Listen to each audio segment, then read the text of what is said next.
Süleyman Rəhimov Şamo 1-ci hissənin 1-ci fəsli.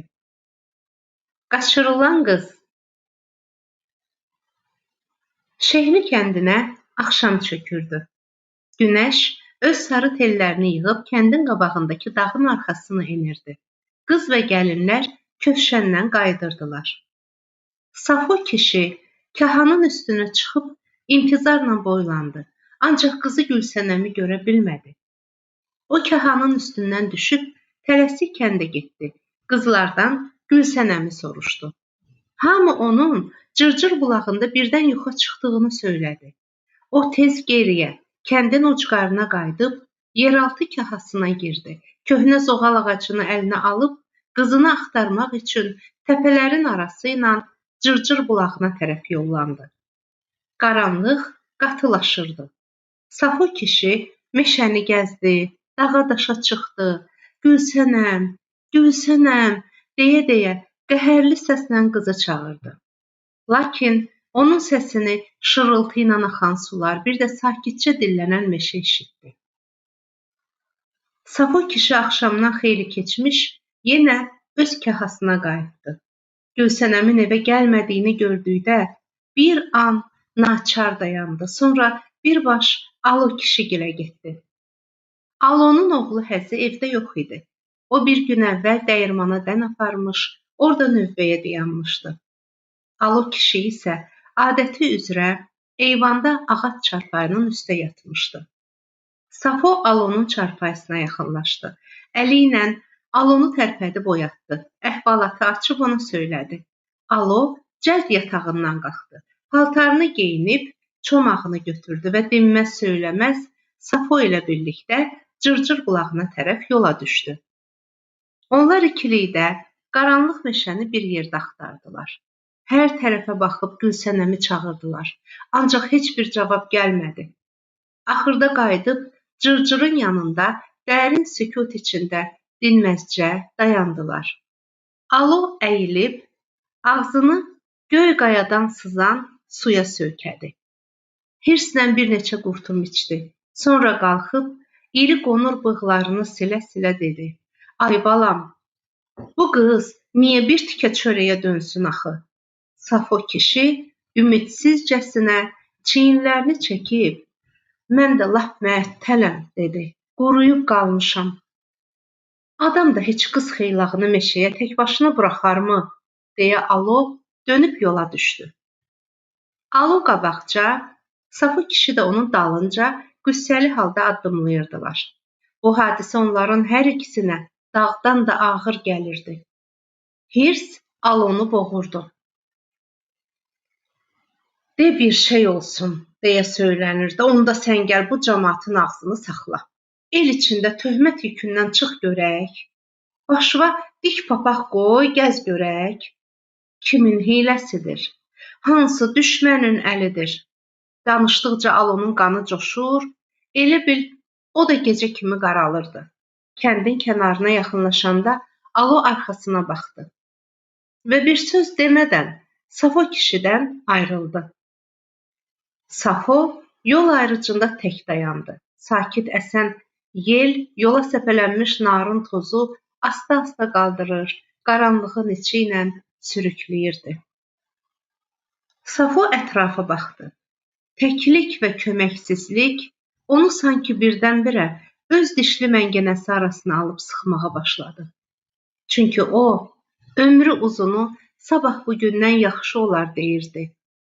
Ancaq çiyinlərinə çökən yükü isə gündən-günə ağırlaşırdı. İndi də qəflətən Gülsənəmin yoxa çıxmağı, tənha olaraq qız uşağının birdən-birə meşədə itməyi onu namus dərdi və namus ləkəsi altında iki qat əyirdi. Belə bir dar ayaqda o özünə yaxın bir arxa və mərd bir havadar axtarırdı. Elə bu anda Safonun gözləri qabağında hər kəsdən artıq güvəndiyi qollu qanadlı oğlu Şamo gəlib durdu. Qazanc üçün Qarabağa gedən Şamo, əgər burada, Şehli kəndində olsaydı, bəlkə də Gülsənəmə toxunmazdılar. İndi qocanı kim sayacaq? Kim ondan ehtiyat edəcəkdi? Birdən qocaya elə gəldi ki, budur, Şamo onun qarşısında durmuşdur. Şamo, ay Şamo, deyə ata öz oğlunu harayına çağırdı. Oğul, ay oğul. Safo fikir içində yerindən qalxdı. Onun dolaşıq təsəvvüründə birdən Şamo ilə yanaşı olaraq, körpəlikdən Şamonun sevgilisi olan qumral hörüklü, alagözlü, gözəlliyi ilə ətraf kəndlərə belə səs salan Qəmər canlandı. Qəmər də qızlara qoşulub cırcıra getsəydi, birdən Qəmərə də bir yad əl uzanmazdımı? Bir yağı əli bu maral baxışlı Qəmərə toxunmazdımı? Safo baş verəcək belə bir hadisəni düşünərkən elə bil ki, göydə ildırım çaxdı, onun yaşıl alovu birdən-birə qocanı bürüdü və onu sarsıtdı. Qəmərə bir yağı əli uzanarsa, onda gərək namus yükünün altında diri-diri qəbrə girək, deyə Safo yırğalana-yırğalana kəndə tərəf addımladı. Daha ayrı bir yol hanı? Torpağa girməkdən savayı ayrı bir çarə hanı kimi fikirlər onu rahat buraxmırdı. Alo evə qayıdıb, eyvandakı ağac taxtına sərildi. Sabah açılanda həzi dəyirmandan qayıtdı. Gülsənəmin Kərbəlayı Hətəmxan oğlu Maro tərəfindən qaçırılmağı artıq Şehli kəndinin hər yerində danışılırdı. Həmin gün Alo kişi kənd içinə çıxmadı. Qıvrıla-qıvrıla evdə qaldı. Dəyirmandan dönən həzi isə yatdığı yerdən tərpənmədi. Alo yavaş-yavaş arvadı Tello ilə dərdləşməyə, hövl edən ürəyini boşaltmağa başladı. Olan oldu, gedən getdi dedi. Qıza yad əli dəydi. Oldu haram bir tikə. Bugündən belə ondan bizə gəlin olmaz. Bu yara da heç qiyamətə qədər sağalmaz. Divan da Hətəmxanın əlindədir, dərədə. O danışdıqca içəridən elə bir odlanırdı. Zəmanə, nə deyim, nə eləyim, yaxşısı budur ki, bacarırsan heç el qabağında bu yükə girməyəsən. Dərəbəylik bu mahalı ac qurd kimi ağzına alıbdır. Bir tərəfdən Nikolayın zülmü ərşə dayanıb, o biri tərəfdən də üstəlik Sultan bəyin zülmü. Özü də bu sultan kəsən başın heç sorğu sualı da yoxdur. Donuzun dərisinə itin dişi batmayan kimi, Zəngəzur haçasaqqal naçalniyin də dişi bu sultanın dərisinə batmır. Kim ki bu mahalda buna söykənir, dəliyəm, güclüyəm deyib göydəki Allaha da güllə atır. O bir qədər susduqdan sonra dərindən nəfəs aldı. Dedi, Allah özü gərək buynuzsuz qoçun qisasını buynuzluda qoymasın. Tello arvad daha ərini dinləyə bilmirdi. O az qala hikkəsindən partlamaq dərəcəsinə gəlirdi.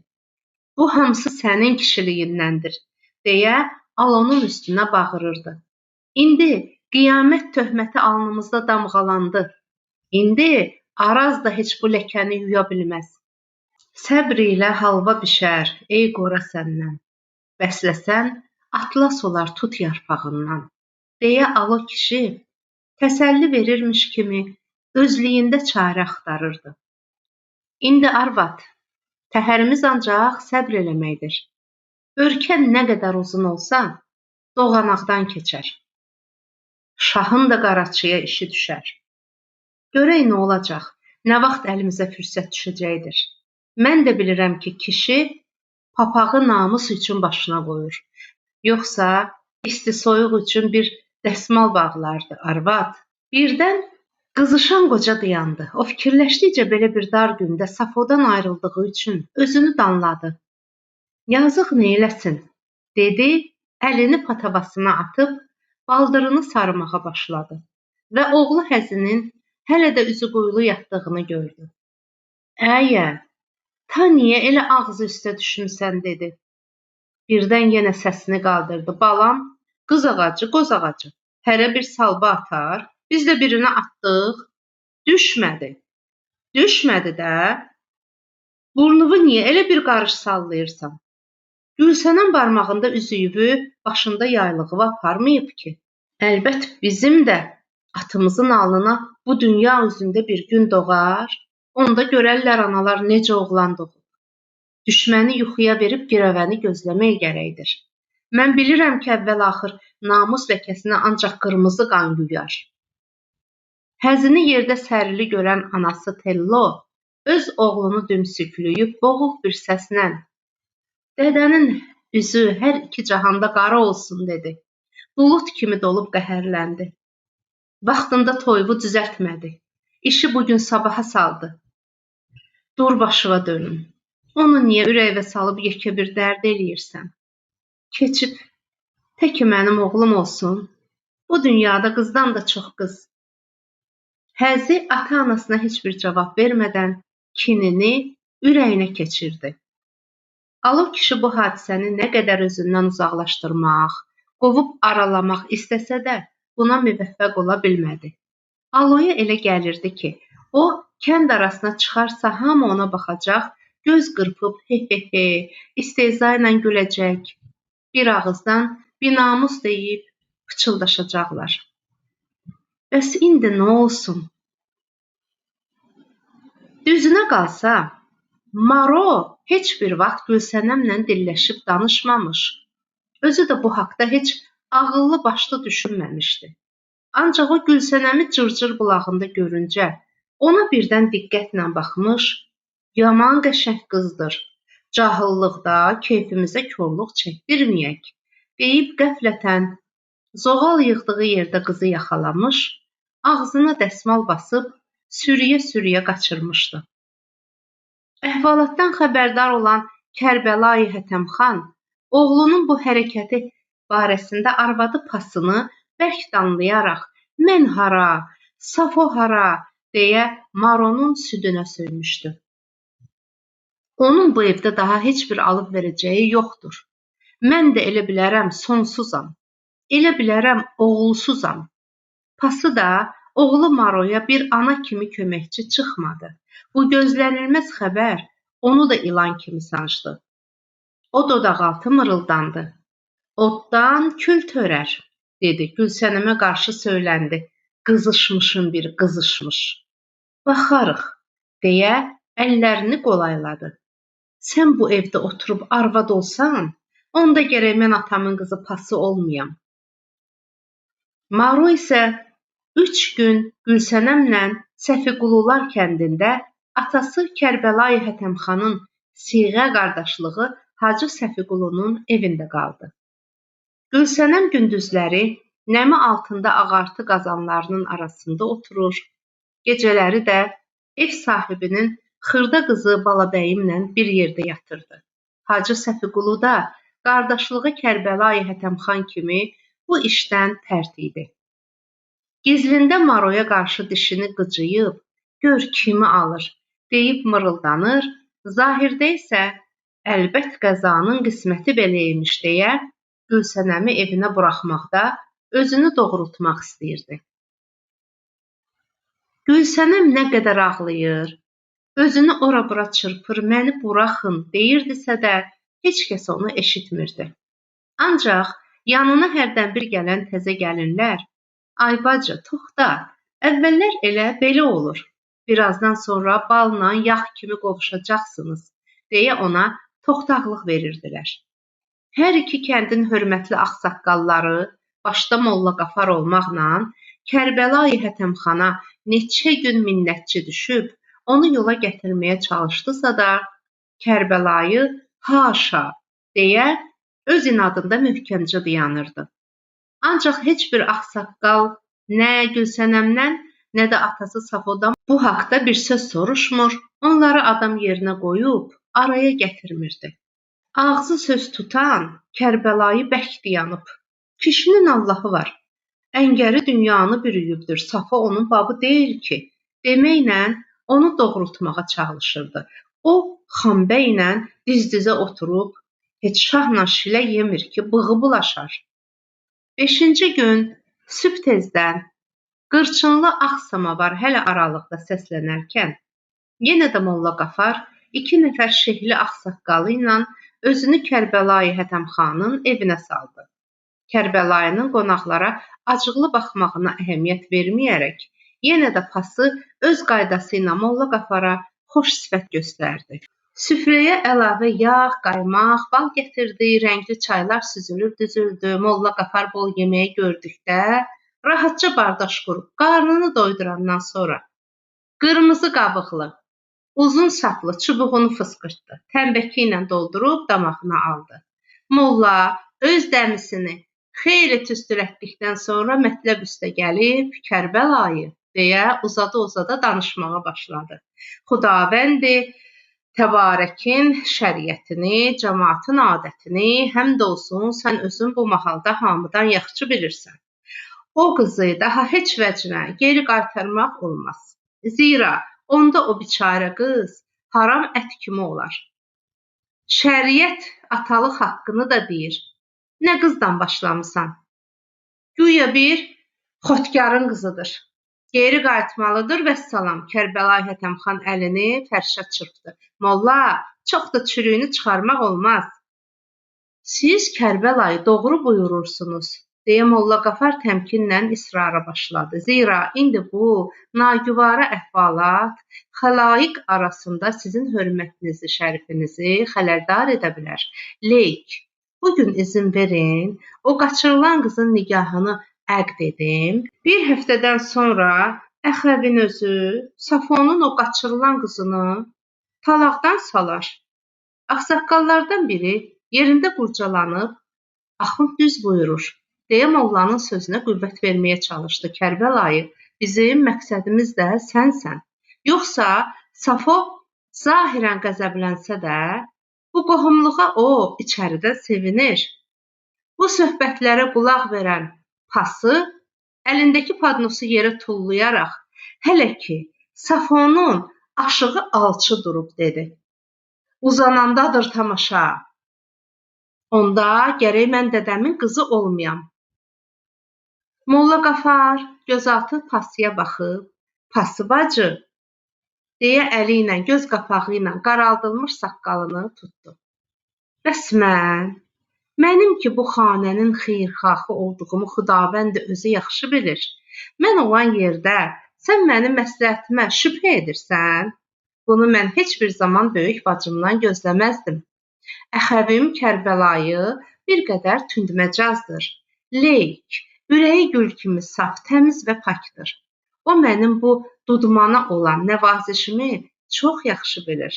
Vəli heç bir günə bu evə bir fənalıq istəmirəm. Pası yandığından yırğalanıb istehzalı bir əda ilə atası bilər, mən qarışmıram, deyə əyilib fərş üzərindən padnosu götürdü. Hirsli-hirsli kənara çəkildi. Bir qız ki, cırcırın kolundan qaçırıla. Ağsaqqallardan ikincisi işə müdaxilə edərək, pası bacı halal süd əmibdir, dedi. O, həmişə Kərbəlayının yolunu saxlayır. Ona görə də bu evdə Allahın min bərəkəti var. Ancaq Kərbəlayı qardaş, Molla Qafar qardaş düz deyir. Qoy o qızın kəbini kəsilsin, cahilin beyni qan olar. Birazdan öz babını taparsan. Hacı Səfiqulu kimi bir bab kişinin qızını nağara vurular, at çapılar, toy olar. Doğrudan da axı babını tapmasa, günə ahva ilə keçər. Onu biz özümüz də əcəb bilirik. Yoxsa biz çörəyi qulağımıza yemirik ha. Kərbəlayı Hətəmxan qalxıb, yanını döşəkçəyə bir də bərk vurdu. Elədir ki, var, dedi.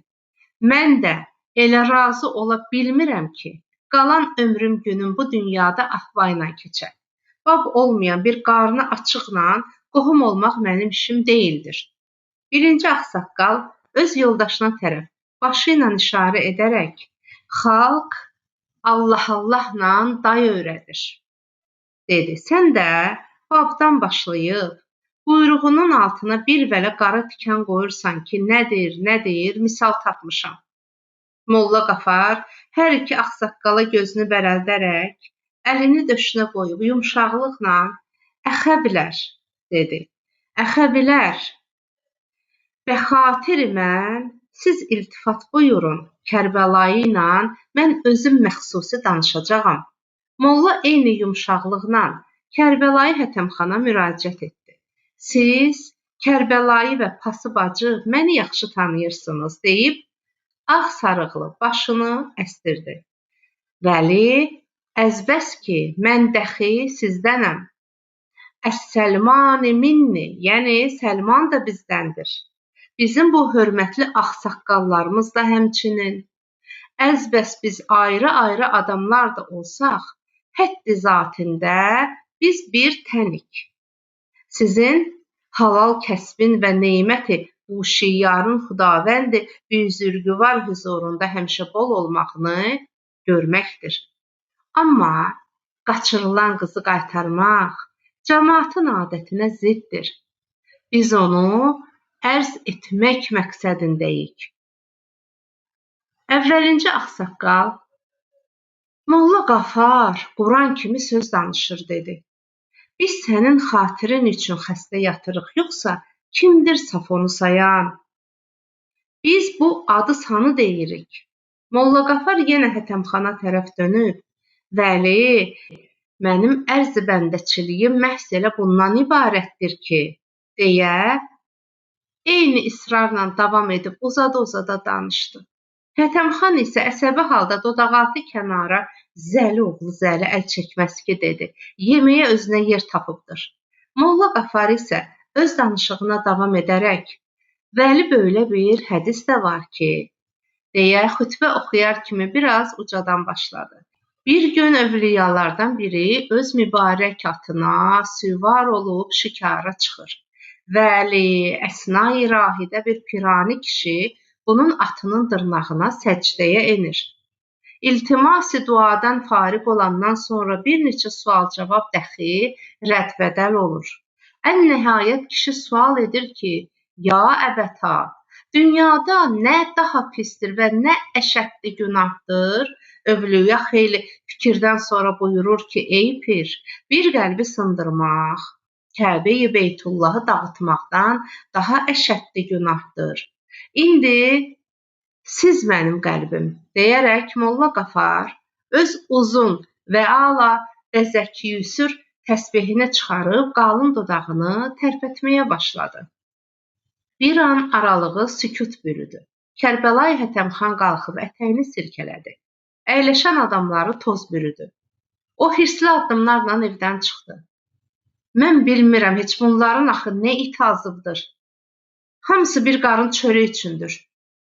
Safo kişi Gülsənəmin qaçırılmasından daha çox Kərbəlayı Hətəmxanın bu cansıxıcı hərəkətlərindən bərk sıxılırdı. O neçə gün idi ki, Şehli kəndi ilə Səfiqulular kəndinin arasında o tərəf bu tərəfə daban döyürdü. Əgər o Gülsənəmin qaçırılan vaxtını yəqin bilsəydi, qızının harayına çatar, özünün dediyi kimi bəlkə də qızı onun meyidinin üstündən aparardılar. Lakin indi bu vəziyyətdə o nə edə bilərdi? Safo bir tərəfdən qızından əlini üzür, digər tərəfdən də əl çəkə bilmirdi. Safo ayaqdan düşüb oturduğu zaman fikrə gedir. Bu vaxt birdən-birə Gülsənəmin qolundan tutulub geriyə ötürüləcəyindən daha artıq qorxur, bu barədə çox istirab keçirirdi.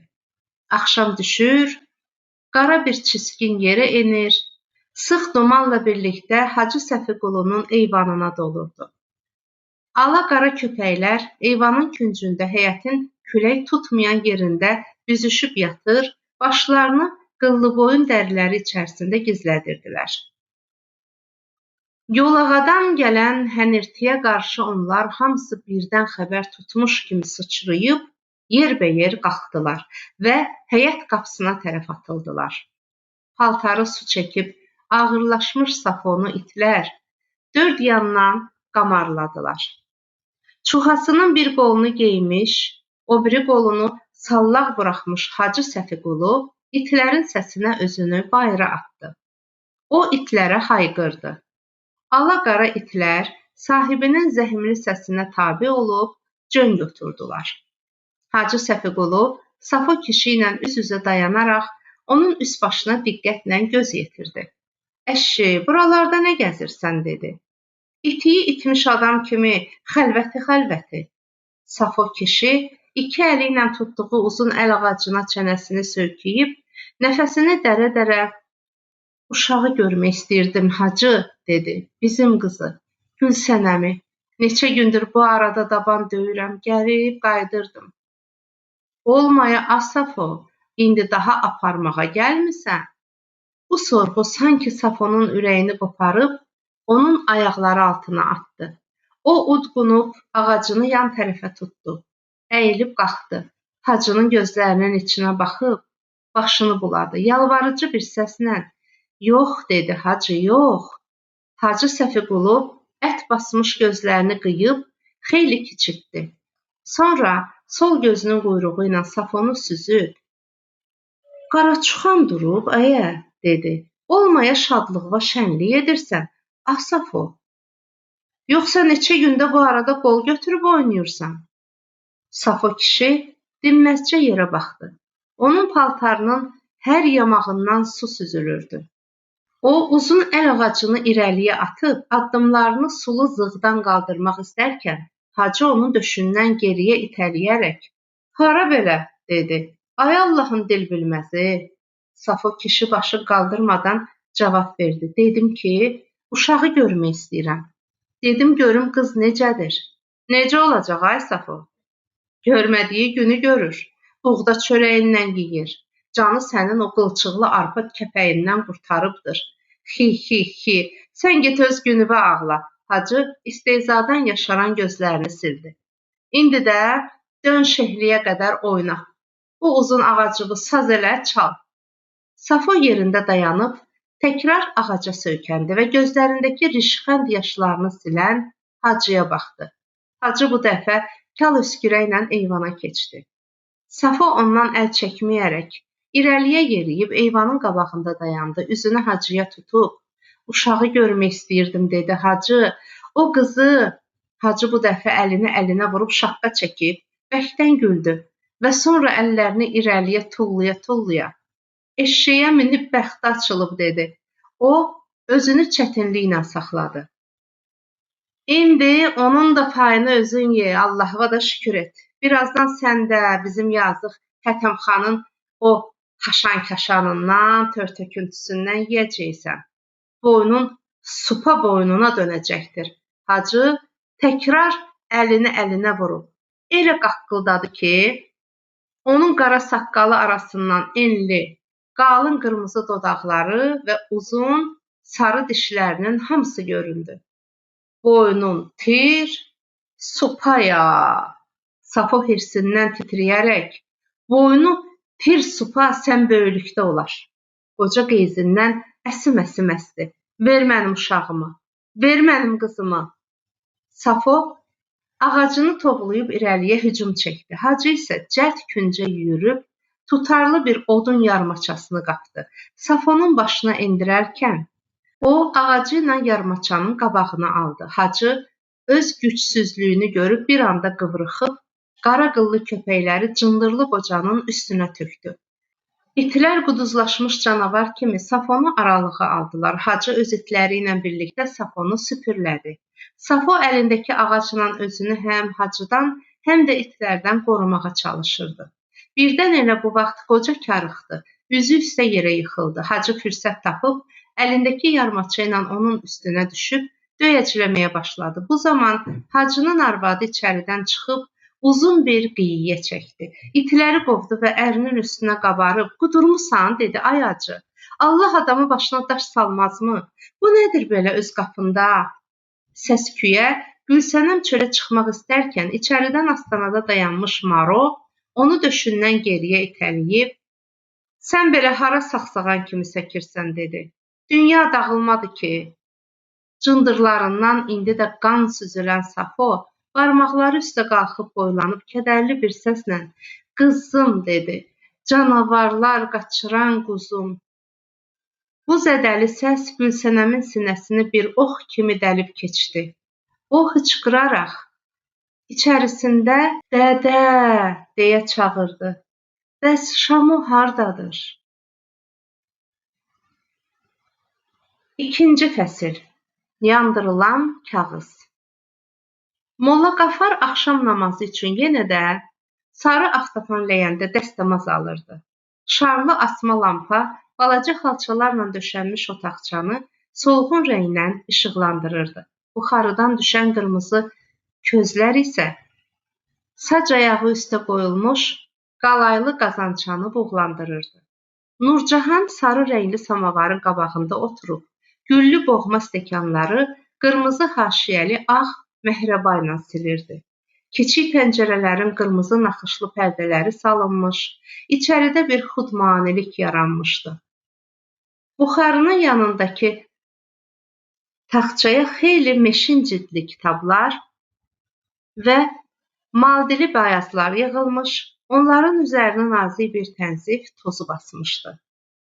Qara saqqallı, üzü niqablı şəkillər xamırlanaraq taxtçanın yanlarında divara yapışdırılmışdı. Buna baxmayaraq, xamırı yeyən siçanlar ara sıra bu şəkilləri də didmişdi. Bütün bu dəstgahı Molla Qafar adi baxışla bir də gözdən keçirib, dəstəmazını qurtardı.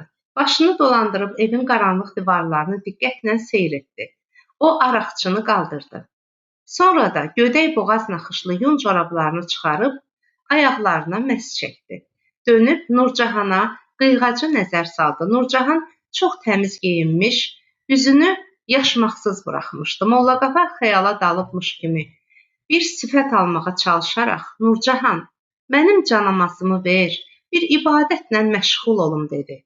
Xudavəndi büzürgüvara üz tutum, axirətimiz üçün, dini İslam üçün yalvarım, yenə ondan iltimas edim, çün bu şehli xəlaiqi Hətəmxan qarışıq yoldan çıxıb. Nurcahan itaətlə durub taxtçaya tərəf yönəldi. Bu zaman qapı cırıldadı. Safo kişi, qılçası sarıqlı, ağaca söykənə-söykənə, qoltuğunda bir sarı kəkilli fərə otaqçaya girdi. Salamun əleyküm molla, dedi və fərəni bucağa tulladı. Ayağı bağlı fərə bərk cığıldadı. Molla Qafar seyrək kölgə basmış küncə diqqət yetirib Savoya Əleyküm əxəbi, dedi. Gecənin bu vaxtında xeyir ola. Bizim xanəyə təşrif gətirməkdə məqsudun nə ola? Molla, başıma gələn qəziyyəni yəqin ki, özün bilirsən, dedi. Lakin Molla Qafar macal vermədən Safonun sözünü yarımçıq kəsdi. Safo, dedi. Sən buraya pünhani gəldinmi? O çox ehtiyatla soruşdu. Səni bir şəxs görmədi ki? Safo kişi təəccüblə necə xəlvəti, dedi. Bəyəm bu gəlməkdə bir oğurluq zad var ki? Onu deyirəm ki, hər ayinə ehtiyat lazımdır. Safo kişi ağarmış qaşlarını dartıb, əslində məni heç kəs görmədi, dedi. Ancaq bilmirəm niyə belə ehtiyatla soruşursan, molla. Molla Qafar özünü toparlayıb, Vəli, deyə başını yırğalayaraq əhvalatı açmağa başladı. Neçə gündür ki, məxsusən mən sənin dərdini çəkirəm. Bu Hətəmxan ki var, Allahın şəriətinə zərbə vurmaq, qaçırılan qızı geri qaytarmaq istəyir. Bu ki, füqaraya zülm etməkdir. Mən məxsusi füqaraları sevirəm. Peyğəmbər özü buyurub ki, Əl-Kasib Həbibullah, yəni kasıblar Allahın dostudur. Əzbəs ki, mən də məxsusi bu səbəbə görə kəsb əhlinin dostuyam. Çünki sizlərin əli daima Allah yolunda açıq olur. Amma bu Kərbəlayı Hətəmxan xüms zəkatını heç bir vəclə verməz. Bir gün gec və ya bir gün tez o Allahın bəla-i nəgahanına giriftar olacaqdır. Mən özüm səni şəxsən pünhani öz yanıma çağıracaqdım. Çi fayda? Bu anə mümkün olmadı. Onsuz da mən sən əvəzdən sənin təəssübünü çəkirdim.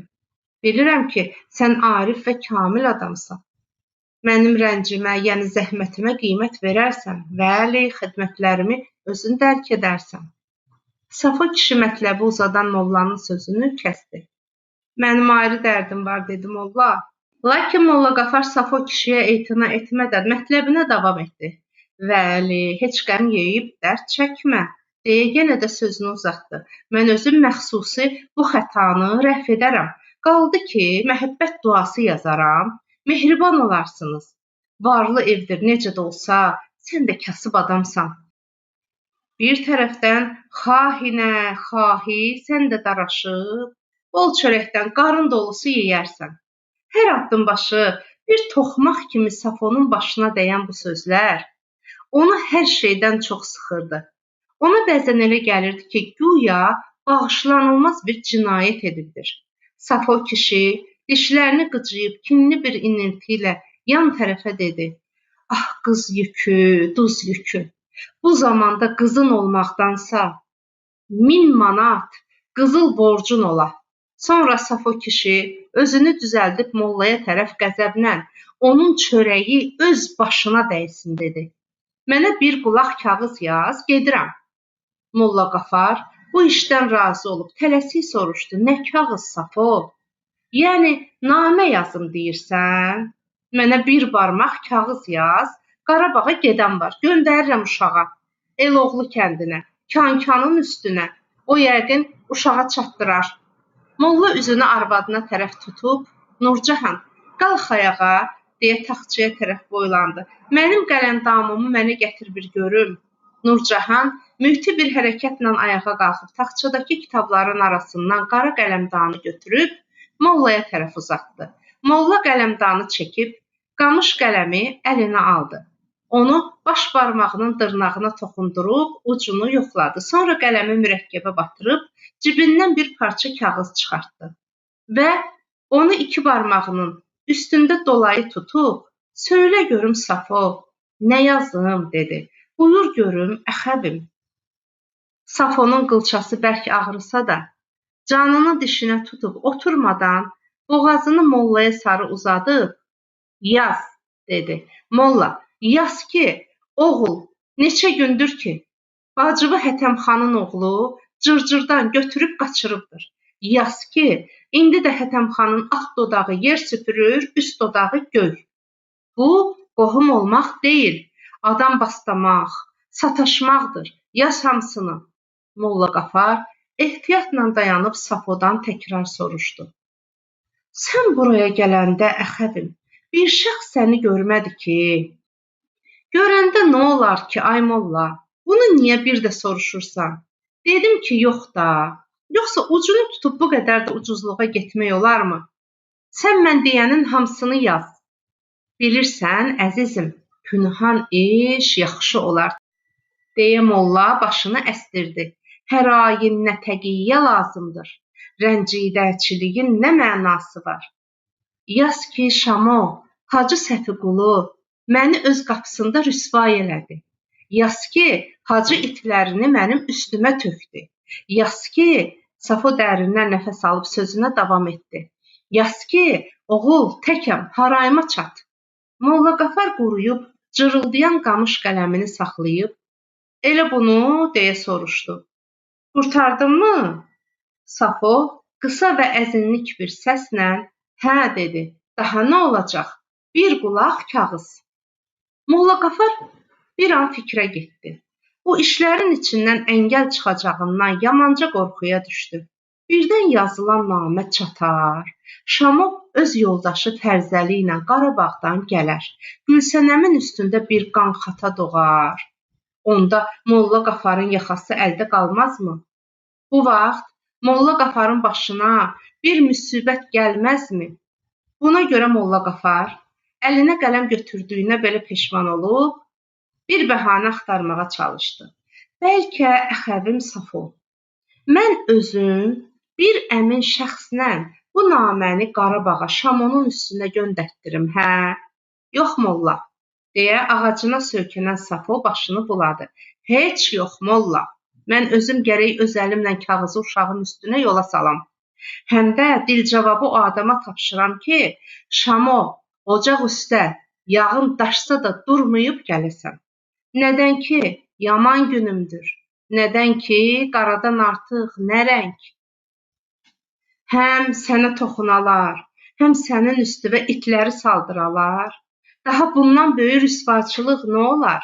Yox molla, mənim yaram sağalan deyil. Bu dərd məni qəbrə aparacaqdır. Yaz, yaz, qoy Şamo gəlsin." Bilirsən, əxəvim, deyə Molla Qafar Safonun bu yanıqlı və kinli sözlərindən sonra şübhədən çıxıb xofa düşdü.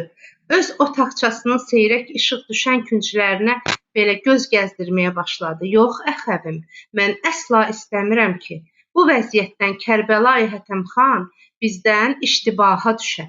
Güman edə ki, mən qəlbən sənin tərəfdarın və onun bərəkisinəyəm. Bəli, illa naməni oxuya və illa qoy Kərbəlayı Hətəm xan məxsusən elə bilsin ki, mən Molla Qafar Neybizadə onun xahəniyəm. Bəli, xahəni. Əzbəs Peyğəmbər Həzrətləri özü də o büzürg olan Allah Taala Quran-ı Şərifdə buyurub ki, güc çatışmayan yerdə mənim bəndələrim mütləqa təqiyyə etməlidir. Bəli, bəs necə? Əlbəttə, təqiyyə. Orada, o tayda Şahənşah məmləkətində Quran-ı Şərif üzərə hərəkət edib, güclü xariciyyələrə güc göstərmir, təqiyyə edirlər. Onları, xariciyyələri bir Allahın öz bəlasına tapşırırlar. İlla öz gücünü mizan tərəzidə çəkməmiş vuruşsalar, məmləkət-i İran bəlkə viran olmuşdu. Əzbəs, əxəvim Safo, cəncəl qoparmaqdan, vuruşmaqdan və məərəkədən kimə fayda? Biz, küllü müsəlman, baxüsus şiə məzhəblər ki varıq, gərək oraya baxaq. Düz oraya, illa ayrı günəş ülalə-i qacariyyə bərbad olar. Daha indi şahlar şahı, yəni şahənşah ola bilməzdi. Təqiyyə, əxəvim Safo, mütləqa təqiyyə.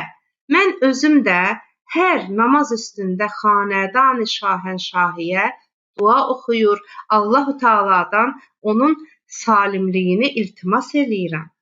Yoxsa vəli, daha ayrı cürə müsəlman, bəxüsus şiə məzhəblər kimə qürrələnə bilərlər? Vəli, belə olduqda nə günə bizə nə məcbur olub ki, biz necə ki sizin bu ara Kəndistanda deyərlər, əlimizdəki düyünü bir də düyüb, öz dişimizə salıb yersiz və mənfəətsiz yerə dişlərimizi laxladıb zay edək. Safo, Molla Qafarın bu uzun, anlaşılmaz, cansıxıcı dəlillərinə qarşı içəridə dişlərini qıcıyaraq, yenə də bir növ yumşaqlıqla, mən baş tapmıram Molla, dedi. Mən dedim ki, gərək bu kağızı mən öz əlimlə Qarabağa yola salam. El oğluna çatdıram, yoxsa heç cürə arxayınlaşa bilmərəm. Mən ki sənə ürəyimin yaralarını açdım, səndən savayı bizim bu arada əli qələm tutan kimdir?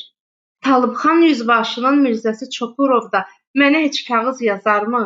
Özünə də bir söz desəm, 3 gün sonra cavab verə ya verməyə. Əlacım olsa heç düzü buraya da gəlməzdim sənin üstüvə. Molla Qafar yazdığı namədən Safonun gözünü yayındırmaq üçün onu bürüb, büküb, qatladı və sırıqlı arxalığının saat cibinə qoydu. Üstündən də bərk-bərk cibini sığalladı. Lap xətircəm ola bilərsiniz, əxəvim, deyə Molla Qafar əli ilə öz otaqçasının qapısını göstərdi. Bu namə öz ünvanına çatacaqdır. İlla mən əlimə qələm alıb, heç bir vəclə belə bir naməni yazmağa iqdam edərdimmi? Mən heç bir zad bilmirəm, Molla. Əxəvim, hiddətlənmək nə üçün? Hər ayinə bu naməni məxsusən özüm sonra yəqinən yazıb, Qarabağa gedən gədələrin biri ilə yola salaram. Molla Qafar burada birdən riyakarcasına güldü. Onun batıq gözləri qırışıqlar içərisindən işıldamağa başladı. Məxsus özüm yazıb göndərərəm. Güya ki, mən özüm Şamodan özümə məxsus bir neçə girvənkə qənd və bir neçə miskal çay istəyirəm. Əlhəmdü, o gədələrin də içində elə birisi yoxdur ki, bu naməni oxuya. Molla Qafar burada dönüb özünü dartdı və qəlb pul kimi səslənən bir tərzdə öskürdü. Bir də mənim yazdığım naməni oxumaq üçün çox pürsavad əşxaş gərəkdir. İlla vəli mən özüm də bəzən bir sir ilahi kimi öz yazdıqlarımı qiraət etməkdən acizlik çəkirəm. Əgər hər yazılan kəlamı hər ayinəni, hər ötüb keçən şəxs oxusa, onda kəlam özü təfsirdən düşər. İlla misal bizim Quran-ı Məccid Allahın kəlamı. Bəli, əgər hər yazılan kəlamı hər ayinəni, hər ötüb keçən şəxs oxusa, onda kəlam özü təfsirdən düşər. İlla misal bizim Quran-ı Məcidin Allahın kəlamı. Bəli, məgər hər cür günahkar şəxs Quranı qiraət edə bilərmi? Mənim öz dəstxəttimlə yazdığım namə də bu günə bir ehkamdır. Mən burada məxsusən elə namə yazmışam ki, necə deyərlər, daşdan keçər. Hər ayinə məxvi və pünhani yaxşıdır. O ki, qaldı Kərbəlayı Hətəmxana, mən Qurana da baxmışam. Təkrarən bir daha bəyan edirəm. Orada göstərilir ki, onun canına elə bir müsəllət olacaq ki, xüms zəkatını verməmək üstündə o özü məxsusən bir bəlayı nagahinə düçar olacaq ki, lap cəhənnəmi və əşəbdir. Özü də cəhənnəmin qızmar kürəsinə düşüb, bir qətrə su üçün qərinələr boyu hövlünak o tərəf bu tərəfə yüyürə, ələtəş deyib, vanəfsa qoparacaqdır. Bəli, Hətəmxanın aqibəti belə bir xənnas olacaqdır. Molla Qafar yenə də minbərə çıxıb hədis edirmiş kimi qızışıb danışır və fikrini axıra çatdırmaqda çətinlik çəkirdi. Necə deyərlər, yolundan çıxan, üzü aşağı diyirlənən araba təkəri kimi Molla Qafar da adi danışıq yolundan çıxıb, hədis yoluna düşdüyü üçün daha dayana bilmirdi. Safo isə əlacsız halda dayanıb, sanki adi yolundan çıxıb diyirlənən bu təkərə baxır və nəticəni gözləyirdi. Vəli, əxəvim Safo, orada onun Kərbəlalılıq ismini də ondan alacaqlar, yəni ziyarətdən qaydan baş. Naxışlı çulu oğurlayıb, təsbih namaz xurcununa qoyduğu üçün ondan soruşacaqlar ki, bəs haramzadə, bu nə rüsvayçılıqdır ki, ziyarətdən dönən baş Araz kənarında edibsən. Molla aludəçiliklə öz rəvayətinə davam edir, Safo isə Molla Qafarın harda kəsəcəyini səbirsizliklə gözləməyə məcbur olurdu. Bəli, məhşər ayağındakı əxəvim Safo, ədalət mizanı qurulacaqdır.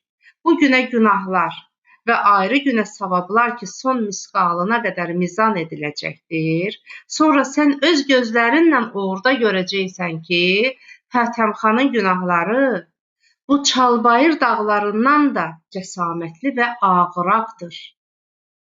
Sən, əxəvim Safo, bu 5 günlük fani dünyanı yox, oranı, aqibəti mülahizədə tut. Əzbəs ki, bu fani dünyada əqilli başlı gözün açılmamış. Bir də görürsən ki, gözlərin əbədiyyən yumuldu. Bu dünya bir pəncərəyə bənzər ki, necə ki, hikmətşünaslar buyurubdur, keç deyincə gec olur. Bunlar hamısı şəriət-i müslimdə cağbacaq göstərilib, Quran-ı şərifdə hədis buyurulubdur. Üqbayı axirətə baxmaq gərəkdir, əxəvim. Bu fani dünya çürük bir qoza bənzər. Ay molla, mən bu günün töhmətindən qurtarmağı deyirəm, yoxsa bu günümdə məndən ötürü heç bu qədər cənnət-cəhənnəm hədisinin yeridir.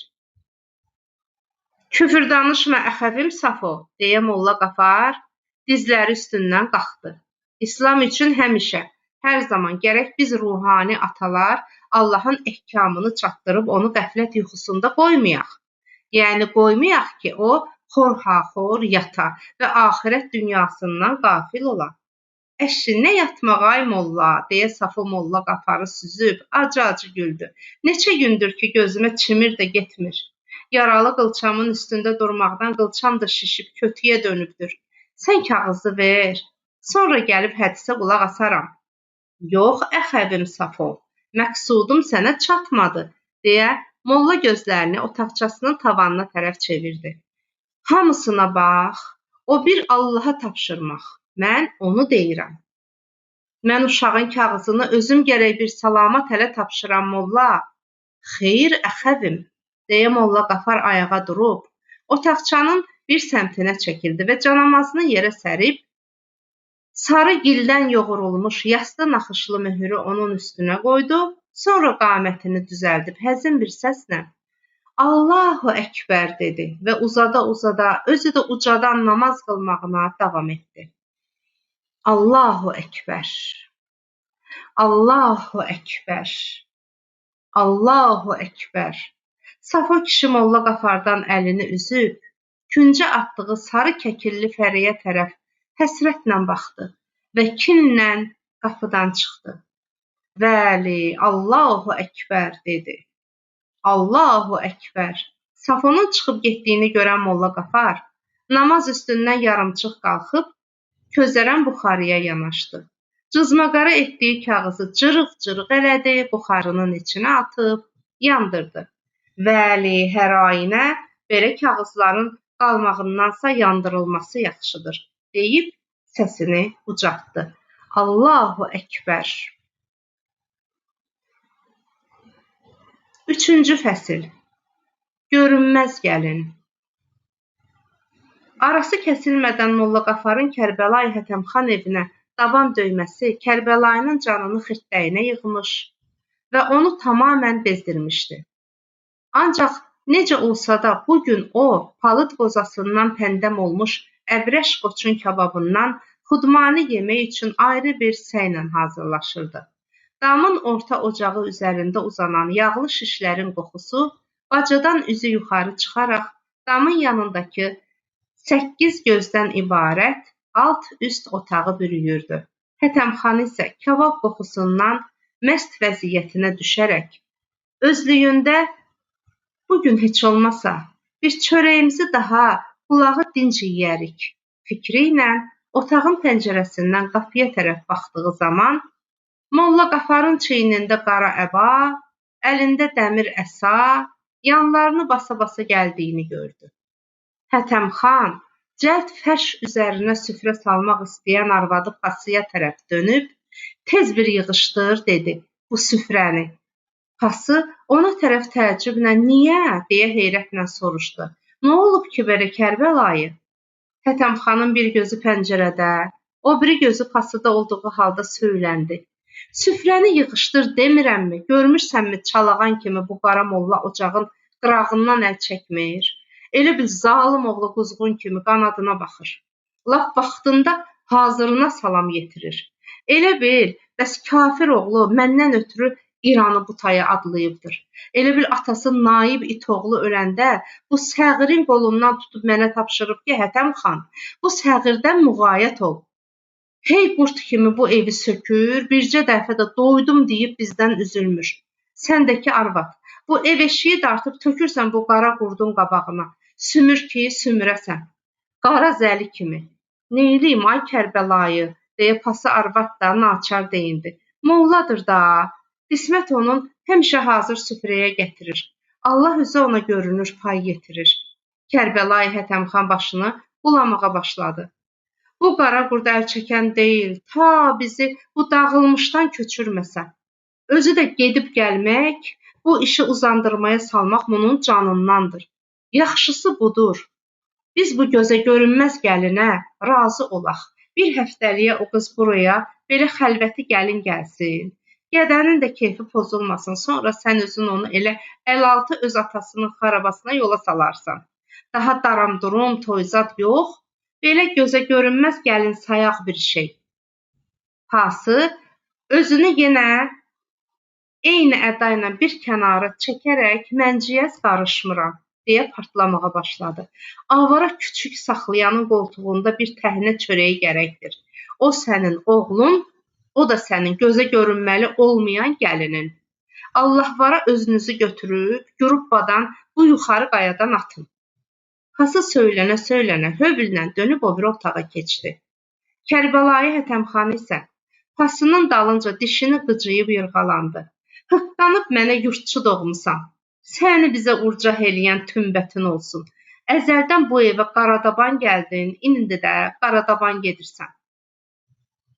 Bu baxtağına, bozuna baxmayan Molla Qafar adəti üzrə içini arıtlaya-arıtlaya daxil oldu. Salamun əleyküm və rəhmətullah. Kərbəlayı Hətəmxanın ovqatı təlx olduğundan kənara salamsız daha qırılmışdıq, dedi və Molla tərəfə çox könülsüz əleyk deyib ağzını büzdü. Əleyk, əleyk. Molla Qafar bu soyuqluğa əsla əhəmiyyət verməyərək keçib əklə məxmər döşəkçənin üstündə oturdu və dəmir əsasını çiyninə söykəyib yenə qiraətlə başladı. Vəli, həman Gülsənəm deyib ağzını açınca Hətəmxan cəld və çevik Molla, mən razıyam deyərək onun sözünü boğazında boğmağa çalışdı. Mən daha razıyam. Qoy o qız gözə görünməz bir vaxta gəlsin. Bəli, mən də bu cür olmağını istəyirdim, deyə Molla yerində qımıldandı. Bəli, zira bəs Pası bacı hardadır? O çiyini üstündən yan otağa dönüb, Pası bacı, ay Pası bacı, deyə içərini səslədi. Pası arvad bu dəfə ərinin acığına gəlib Mollanın yanında dik dayandı. Nə deyirsən ay Molla qardaş? Mənim ərz-bəndəçiliyim bundan ibarətdir ki, Maronun Gülsənəmlə izdivacına indi Kərbəlayı xüsusi öz razılığını bəyan etdi. Yəni, o qaçırılan qız gizli surətdə, neynəğarasız bu evə bir növ pünhani gəlsin. Amma mən şəxsən istəyirəm ki, bu barədə bacımın da rəyini məxsusən bilim. Çünki nikah etmək, sonra da dönüb o görünməz gəlinə talaq vermək zəhməti ələlxüsus burada bir hilə-i şəri düzəltməkdə həmşirəm gərək öz əxəvisinin zəhmət haqqını özü nəzərində saxlasın. Çün biz də kəsb əhliyik. Öz rəncimizə görə muzdalırıq. Pası, yox, dedi. Mən ciyəz qarışan deyiləm. Atacığazı bilər, oğulcığazı bilər. Pası ara qapını çırpıb o biri otağa keçdi. Molla buna etina etmədən, bəli, cəmaət arasına çox böyük rəncidəçilik düşmüşdü, deyə öz xeyirxahlığını bəyan etməyə başladı. Hamı şehli cəmaatı küllən bir ağızdan Kərbəlayı şəriəti, adəti tapdıyır deyirdi. Baxüsus Safo Qarabağa namə göndərib oğlunu haraya çağırmaq istəyirdi ki, mən bu şur işə yol vermədim. Bu fikri, ya deyək bu arzunu məxsusən yandırdım ki, bir Allah da üstdən aşağı şahiddir. Mən daim cəmaət içində sizin təəssübünüzü saxlamaqdan məxsusi yorulmuşam. İnsan nə iş görsə gərək pünhanı görsün, pərdəni yırtmasın və xəlaiqi hiddətləndirməsin. Çünki xəlaiqin hiddəti yaman olar. Lap o lüt Safonun özünün də. Vəli, gərək xəlaiq sənə inanıb ehtiramını saxlaya. Haman vaxt sən öz istəyini hasil eləyə bilərsən. Onda səndə Kərbəlayı Hətəmxan tablaşa bilməyib, təkrar sağ əlini yerə tərəf endirə-endirə razıyam deyib, sonra iki əli ilə öz yaxasından tutaraq qışqırdı. Atam, razıyam. Babam, razıyam. Vallah razıyam. Kişi, billah razıyam. Tallah razıyam. Fərş üzərində oturan Hətəmxan ayağa qalxmaq istərkən Molla Qafar tez onun ətəyindən yapışdı, onu təkrar yerində oturtdu. Kərbəlayı, bir aram ol, deyib onu saxladı. Bu saat məsələni qurtarmaq lazımdır. Bəli, həmşirəm Pası da indi qapını çırpıb getdi. Bu zənən xeylağı bu dünyada belədir. Onlar küllən naqis şüləqlidirlər.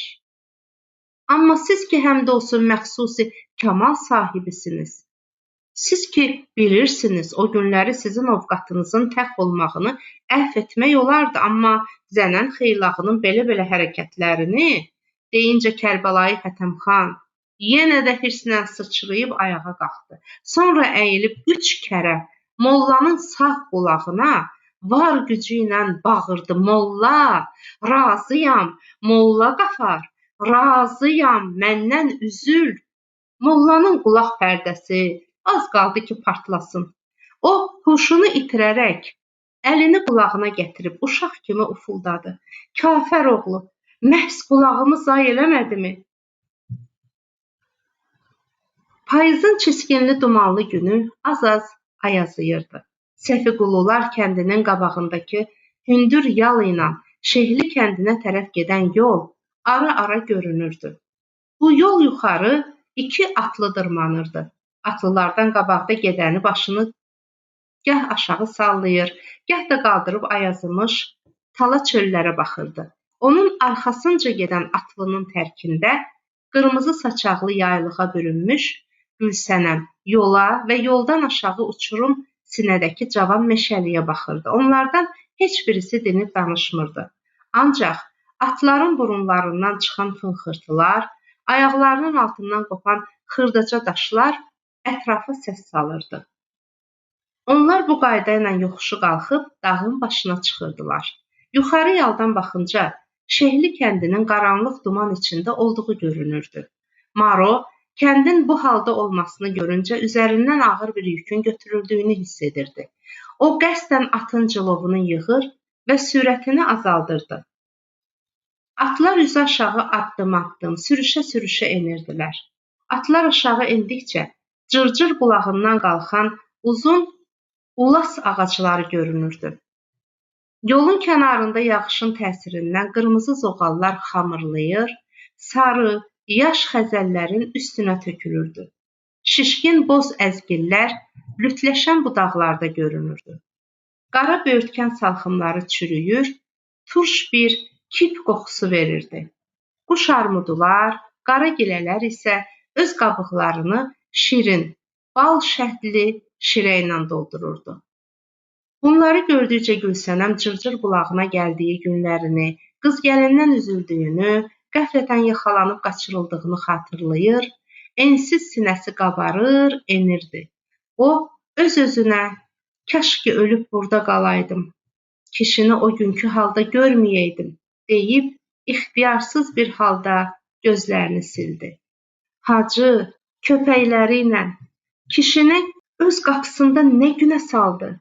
Enişin ayağına enincə duman onları bürüyür, Şehli kəndi ilə birləşdirirdi. Maro birdən atdan sıçrayıb, tapqır qırıldı, deyə düşdü.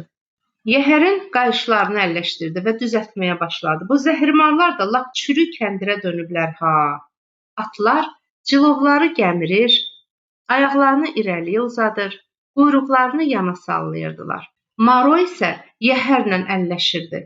Maro açdığı tapqırları xeyli müddət qaydaya salıb atın belinə qalxdı və atı mahmızladı. Qabaqda at belində gedən Hacı Səfiqulunun oğlu Seyavuşa yanaşdı. At ona çatınca o atın cilovunu dartışdırdı. Seyavuşun atı qızışıb, Maronun atını ötmək istərkən o cilovu çəkdi. Dar cığırda atlar təkrar yanaşınca Maro qılçasına yumşaq bir şeyin dəydiyini hiss etdi. O başını qaldırdı. Gizlənmiş halda Seyavuşun tərkində gedən Gülsənəmə baxdı. Maro bu halda atını nə keçirmək, nə də saxlamaq istəyirdi. Ancaq Seyavuş atı geriyə dartıb Maronu qabağa keçirdi. Onlar kəndin ucqarına çatınca itlər hürüşdü. Bir kəs görüb küy düşməsin deyə Maronun ürəyi çırpındı. İtlərin hürməsindən qapıya çıxan adamlardan bir neçəsi "Ay atlı, kimsiniz?" dedisə də tovlanan qamçıların şappıltısından başqa bir şey eşidilmədi. Atlılar kəndin içi ilə başı aşağı çaparaqlayıb böyük darvazalı həyətə girdilər.